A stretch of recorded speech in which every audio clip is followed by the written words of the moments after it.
The yacht for the 37th America's Cup is an AC75, It's the second iteration of this class rule. but it's a new, improved AC75. The boats are about 1 ton lighter.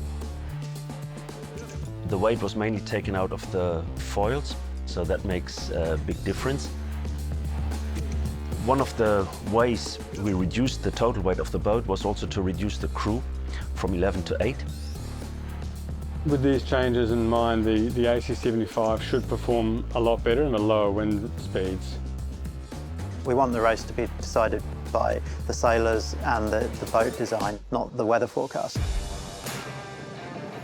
The boat is capable to sail at a speed up to 4 times the wind speeds, fully powered up in a nice breeze. They travel along at 80, 90 kilometers an hour. The AC75 rule dictates that some aspects of the boat are the same between all competitors. The masts, rigging, foil cant arms and the hydraulic cant system are all standard components across all of the boats. So the cant arms, which are lifted and dropped when the yachts change tack, are really heavy, around the weight of a car. The foil wings are what's carrying the entire weight of the boat. The foils have flaps on the trailing edge, which help control the ride height. The rudder has 2 tasks. The first task is to control the direction in which we sail. And the second one is to stabilize the pitch angle at which the boat is sailing. It's the same as the tail wing on a plane. Everything that moves under the water is hydraulically controlled, but this is powered by batteries. The crew of 8 is pretty much split into 2 groups. We've got 4 sailors on the boat. We've got a helm on each side The helmsmen are largely steering, and a flight trimmer on each side as well. and the trimmers are controlling the foils, the flight altitude of the boat. And then there'll be 4 cyclors, 2 on each side. Their job is to provide the power to move all of the different sail controls, and this happens via the hydraulic system. Every trim change you make needs hydraulic power.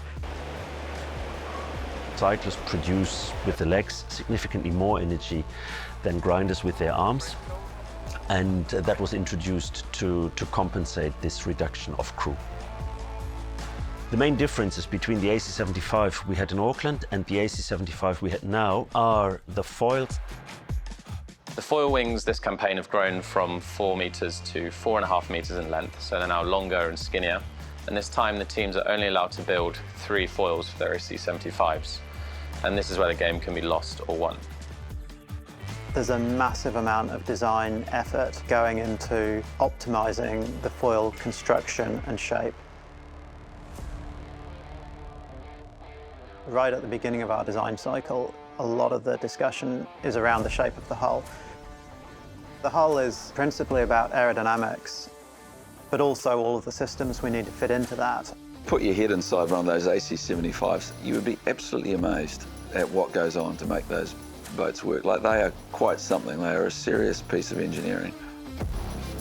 Within that shell, there is hydraulics, pumps, oil circulating around the system, being driven by hundreds of valves, which are controlled by computers, fed instructions from input devices that sailors use to control the boat. So the control systems are more complex this time. We can build in systems such that with a single push of a button, the sailors can do several things at the same time. The boats are so complex that you don't ever really run out of things you can improve. In this protocol, you're only allowed to build 1 AC75, but it does put a lot of pressure on the team, specifically the design team, because you've only got 1 bullet really to fire. We still call it a boat, we call it a hull, but yeah, it's closer to an aeroplane.